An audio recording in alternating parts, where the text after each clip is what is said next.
दर्शन और जे दर्शन वेदेर प्रामाण्य स्वीकार करे ना ताके बोले नास्तिक दर्शन।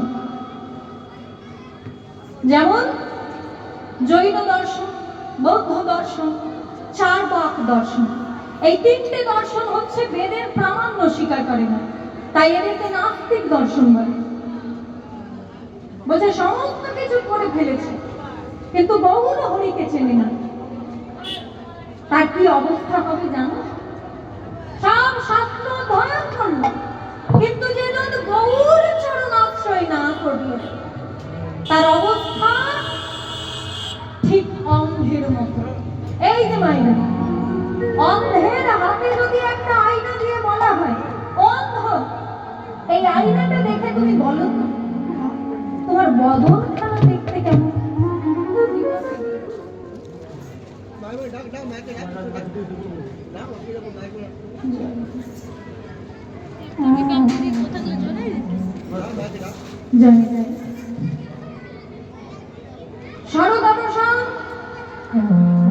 চারিবেদ সমস্ত দর্শন করে ফেলেছে, সমস্ত বেদ অধ্যয়ন করেছে কিন্তু গৌরাঙ্গ মহাপ্রভুকে চেনেন। তার অবস্থা অন্ধের হাতে যদি আয়না দেওয়া হয় তাহলে ঠিক যেমন অবস্থা তার হবে সেই রকম অবস্থা তাদেরও হবে। অন্ধের হাতে যদি আয়না দিয়ে বলা হয় এই আয়নাটি নিয়ে তুমি দেখে বলো তোমার বদনখানা দেখতে কেমন, তুমি দেখতে আসলে কেমন, তখন অন্ধ কি উত্তর দেবে? ভগবান আমাকে সৎ কর্ম করার জন্য দুটো হাত দিয়েছে, সৎ পথে চলবার জন্য দুটো চরণ দিয়েছে, কিন্তু দুঃখটা কোথায় জানো?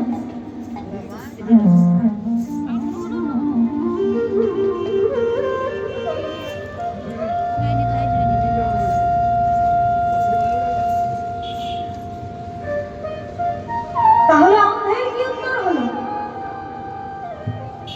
ভগবান দেখবার জন্য যে নয়নের প্রয়োজন হয় সেই নয়নের মণি দুটি আমাকে দেন। তাহলে তুমি বলো আমি কেমন করে বলবো আমার বদনখানা দেখতে কেমন?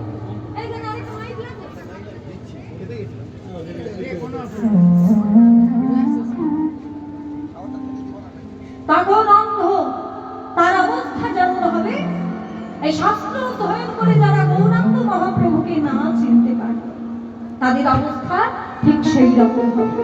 এবার মনের জীবের মনে প্রশ্ন হলো, ওগো বৈষ্ণব কবি, যারা বেদ অধ্যয়ন করল, যারা শাস্ত্র অধ্যয়ন করল, তারাও যদি গৌরাঙ্গ চরণ না জানতে পারে, গৌরাঙ্গ মহাপ্রভুকে যদি চিনতে না পারে, তাহলে আমরা তাকে লাভ করবো কেমন? আমাদের তো বেদ জ্ঞান নাই, আমাদের ভক্তি শূন্য বিরাট।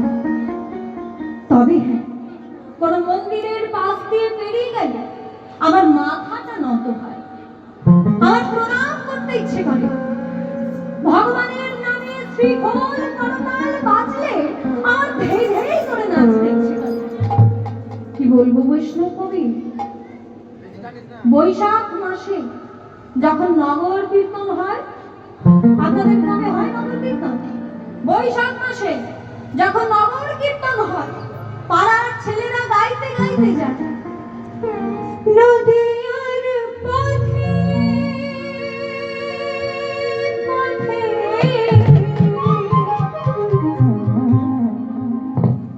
কৃষ্ণ নাম নিয়ে মুখে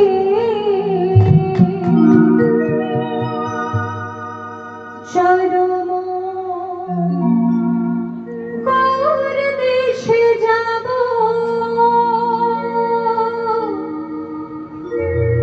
আমি,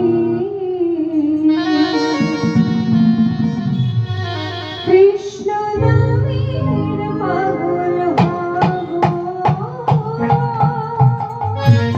দুটি বাহু ধরে হৃদয় হরিবল হরিবল। নদিয়া পথে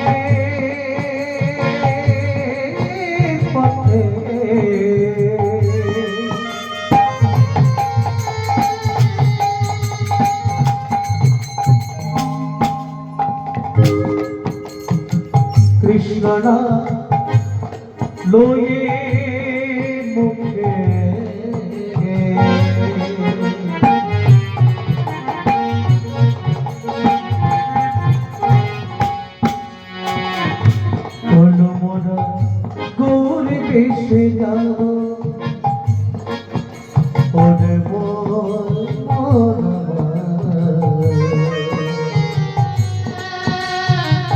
কৃষ্ণ নামে পাগল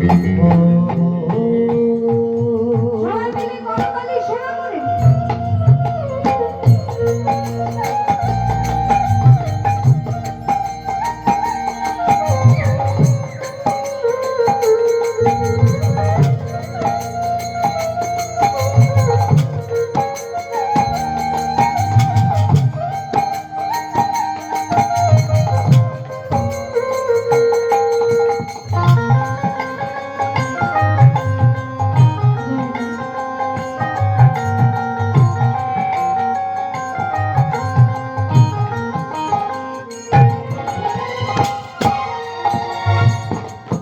আচ্ছা ভাইরা এবং বাবারা যারা বসে আছেন, সবাই দুটি বাহু তুলে একসঙ্গে গাইব।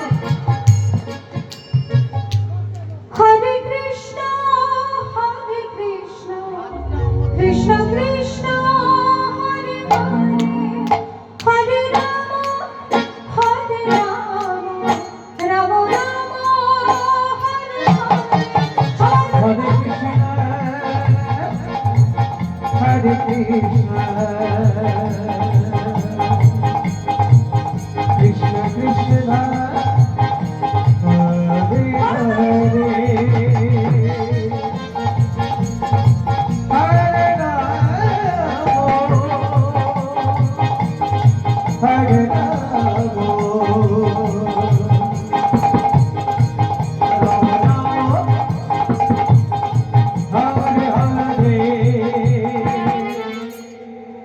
যারা গাইবেন না জোর করে উলু ধ্বনি দিন। বিদায় গুণ হরি বল।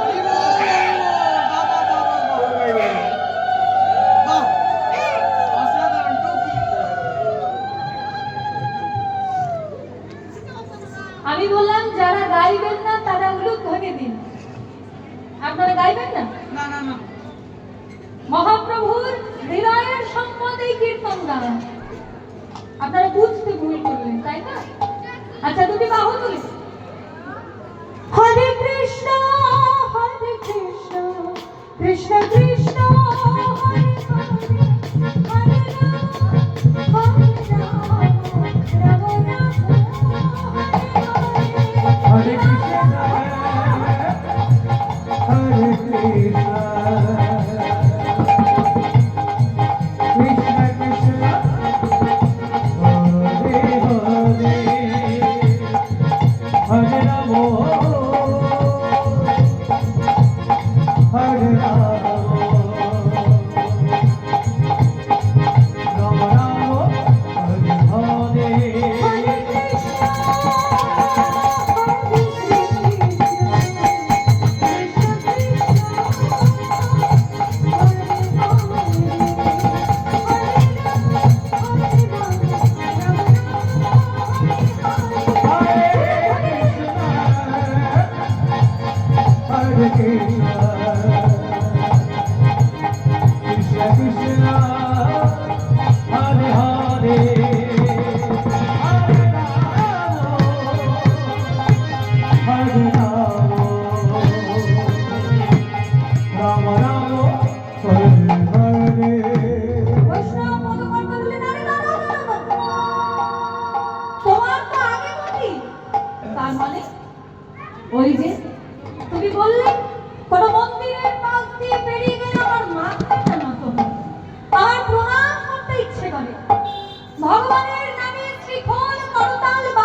সে যদি গো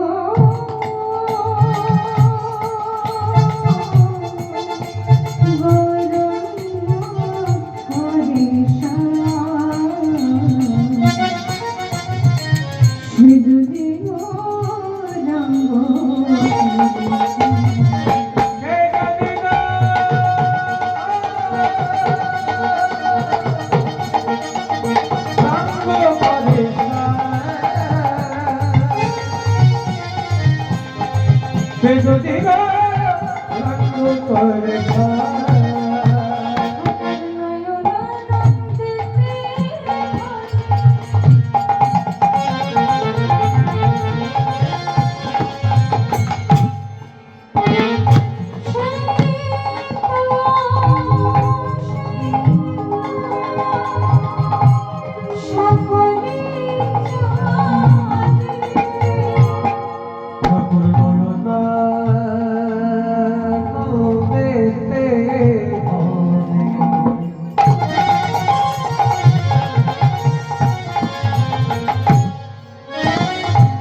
সেই তো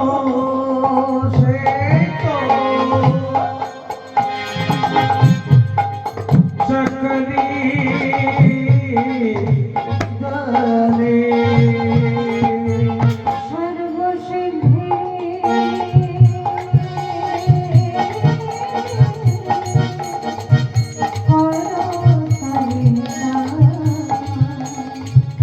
সর্বসিদ্ধি করিতা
এতক্ষণ আমরা আস্বাদন করছিলাম গৌরচন্দ্রিকা।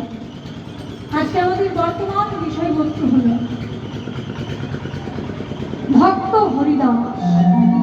লীলার বিষয়বস্তু ভক্ত হরিদাস।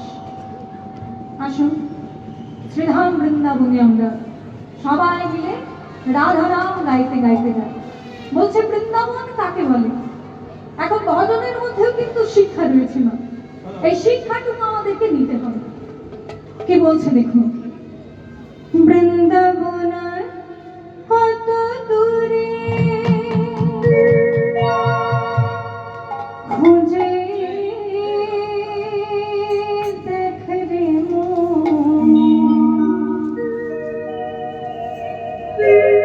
মনের ময়লা সাফ করিলে মনে দেখবি বৃন্দাবন।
মুষ্টি।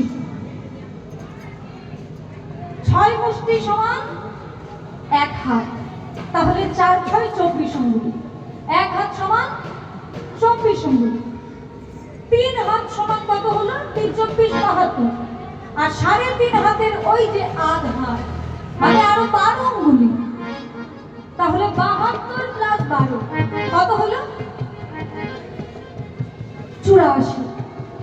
84 ক্রোশ বৃন্দাবন। আমরা বলি না বৃন্দাবন হলো 84 ক্রোশ।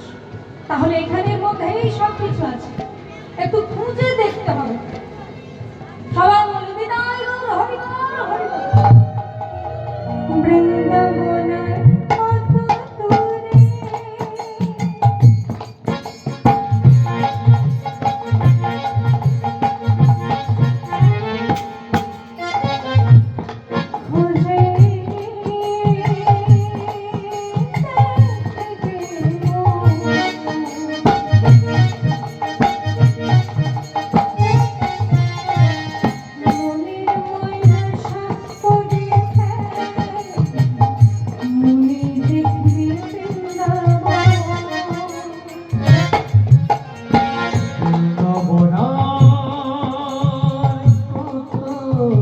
দূরে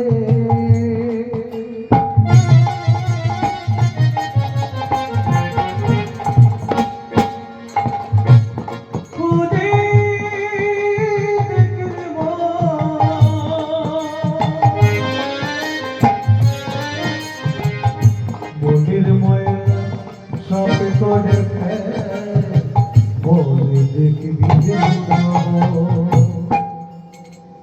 জীবে ভালোবাসলে খেপা ও মনের সমান মাইনা। জীবে ভালোবাসলে খেপা নিরাকারের সাকার পাখি। মন প্রাণ মন সবে সখী ভগবান তুই হবি হবি। জীবে ভালোবাসলে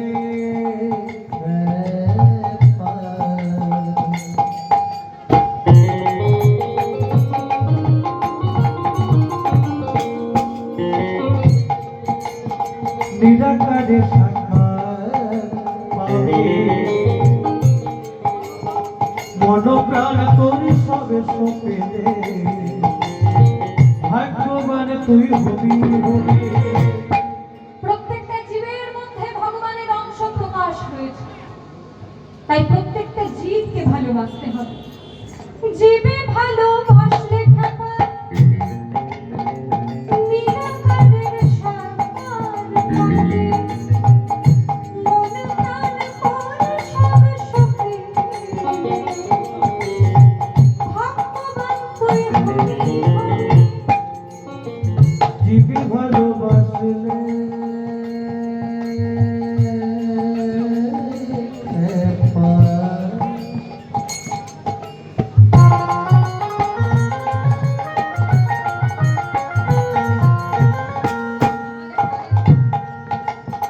নিরাকারে সাকার পাবে,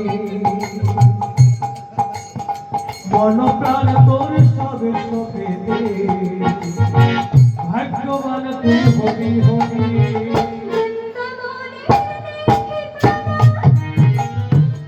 ভক্তি থাকলে বৃন্দাবনে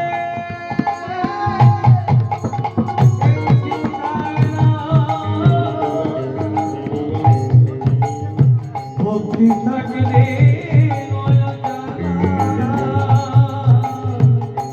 এইখানে বসে বসে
রাধে রাধে তুমি বলো রাধে রাধে প্রেম সে বলো রাধে রাধে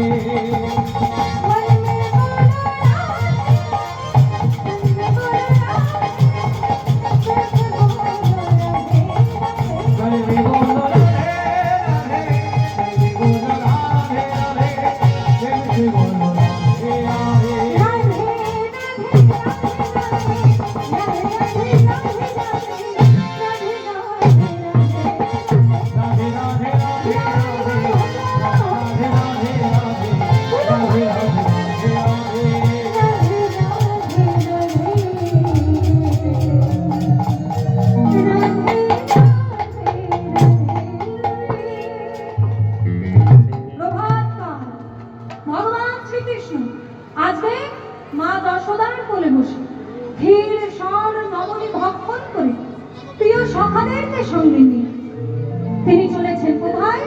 গোচারণের ভূমিতে।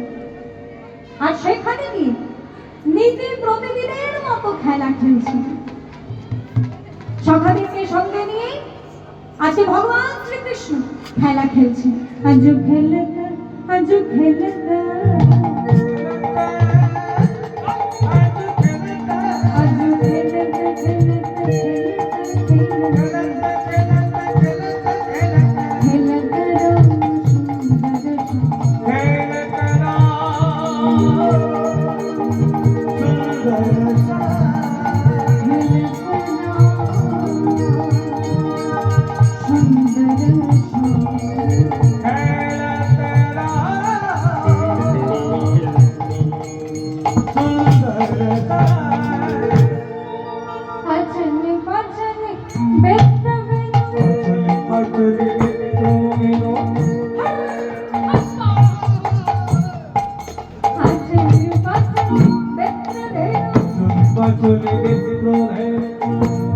ভগবান শ্রীকৃষ্ণ আজকে মুরলী বাদন করছেন। মুরলী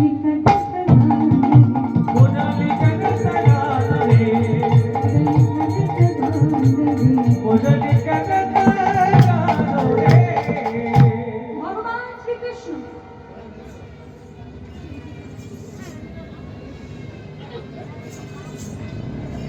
ভগবান শ্রীকৃষ্ণ আজকে সখাদেরকে সঙ্গে নিয়ে বিনোদ খেলায় মত্ত রয়েছে। বিনোদ খেলা খেলছে ভগবান শ্রীকৃষ্ণ। এমন সময় শ্রীরাম একটা ফল গাছের আড়ালে গিয়ে লুকিয়ে লুকিয়ে খাচ্ছে। সেইটা দেখে ভগবান শ্রীকৃষ্ণ বলছে, "এই শ্রীরাম, ওখানে কেন? আমার কাছে আয়। হ্যাঁ রে, তোর হাতে ওটা কি? আমাকে দে।" শ্রীরাম বলছে, "দেব না।" কেন দিবি না?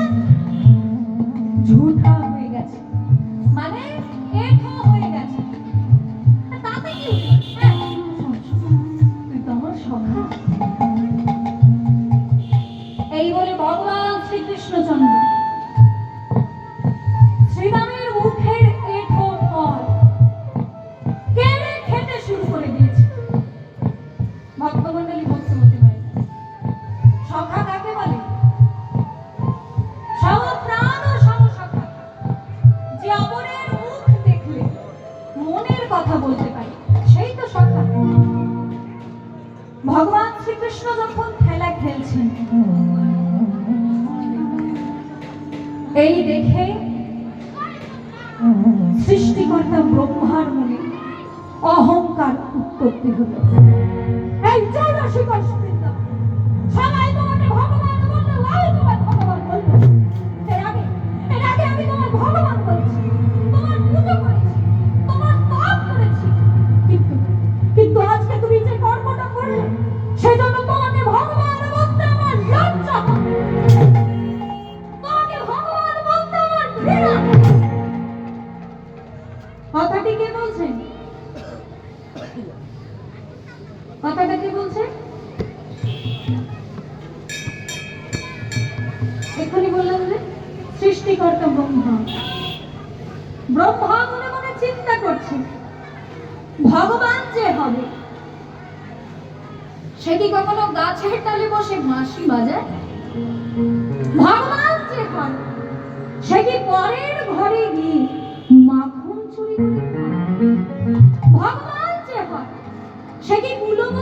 কাপড় চুরি করে? আরে ওই কতগুলো গল্পতি কুলের কুলবধূরা তোমাকে ভগবান বলতে পারে, কিন্তু আমি তোমাকে ভগবান বলবো না। এই ব্রহ্মা ভগবানকে পরীক্ষা করার জন্য, তুমি যদি ভগবান হও তাহলে আমি তোমাকে পরীক্ষা করে নেব, আমি তোমাকে যাচাই করে নেব তুমি নামেই ভগবান নাকি কাজেও ভগবান। এই দেখুন বাবা, ভগবানকে পরীক্ষা করার জন্য ভগবানের সক্ষম প্রেমে আঘাত করলেন। কেমন ভাবে? শ্রীরাম সুদাম দাম সুদাম নবলক্ষ ধেনু সবাইকে হরণ করে নিয়ে গিরি গোবর্ধন গুহার ভিতর আটকে রাখলেন। দেখি, আরে তুমি যদি ভগবান হও তাহলে সৃষ্টি করো, কিন্তু বাবা তার আগে একটা কথা বলে রাখি, অন্যায় যে করে তাকে তার পাপের প্রায়শ্চিত্ত ভোগ করতে হয়। সত্যযুগের নারায়ণ অনন্ত শয্যায় শয়ন করে আছে, আর পদ সেবা করছেন কে? নারায়ণের পদ সেবা কে করেন? লক্ষ্মী। এমন সময় সেখানে ভৃগুমুনি এসে উপস্থিত। তিনি দেখলেন দরজা বন্ধ রয়েছে। ভৃগুমুনি মনে মনে চিন্তা করলেন, নারায়ণের দর্শন প্রার্থী হইলাম, ফিরে যাব। তাই দরজা খুলে ভেতরে প্রবেশ করলেন। এবার যেই না ভেতরে প্রবেশ করেছে, তিনি দর্শন করলেন নারায়ণ তার অনন্ত শয্যায় শয়ন করে আছে, আর পদ সেবা করছে লক্ষ্মী। প্রধান্বিত হলেন ভৃগুমুনি। আরে নরকে ধারণ করে তবে তুমি নারায়ণ, আর তোমার যদি এই দুর্দশা হয়, তুমি যদি লক্ষ্মীর সেবায় মগ্ন হয়ে থাকো, তাহলে তোমার জগতে যারা জীব তারা তো তোমারই মতো হবে, তোমার চৈতন্য হওয়া দরকার। আমি জানি তোমাকে আঘাত করলে আমি নরকে যাব, তাতে আমার কোনো দুঃখ নেই, আমি নরকেই যাব, কিন্তু তবুও তোমার চৈতন্য হওয়া দরকার।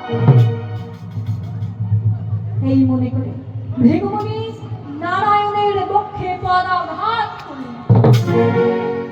এটা গেল সত্যযুগের কথা। ত্রেতা যুগে রামচন্দ্র এত বড় বীর, বালিকে গোপনে হত্যা করলেন।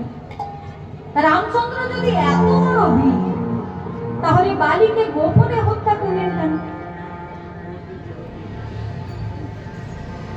ভক্তের ইচ্ছা পূর্ণ করবার জন্য, ভক্তের ইচ্ছা পূর্ণ করবার জন্য চড়াঘাতে বধ করলেন, গোপনে হত্যা করলেন বালিকে।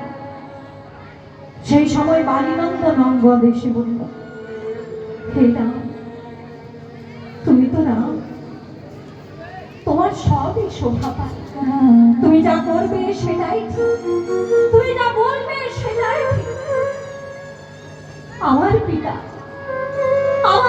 তোমার হাতে মৃত্যুবরণ করেছে, তাহলে কি আমি তোমার শত্রু? আরে না, আমি তোমার শত্রু, আমি তোমার মিত্র। আমি তোমাকে কথা দিচ্ছি, আমার সমস্ত শক্তি দিয়ে তোমার সীতাকে আমি উদ্ধার করে দেব। কিন্তু হে রামচন্দ্র, তুমি আমাকে কথা দাও, যেদিন তুমি সীতাকে উদ্ধার করে রাবণকে বধ করে সীতাকে বামে বসিয়ে অযোধ্যা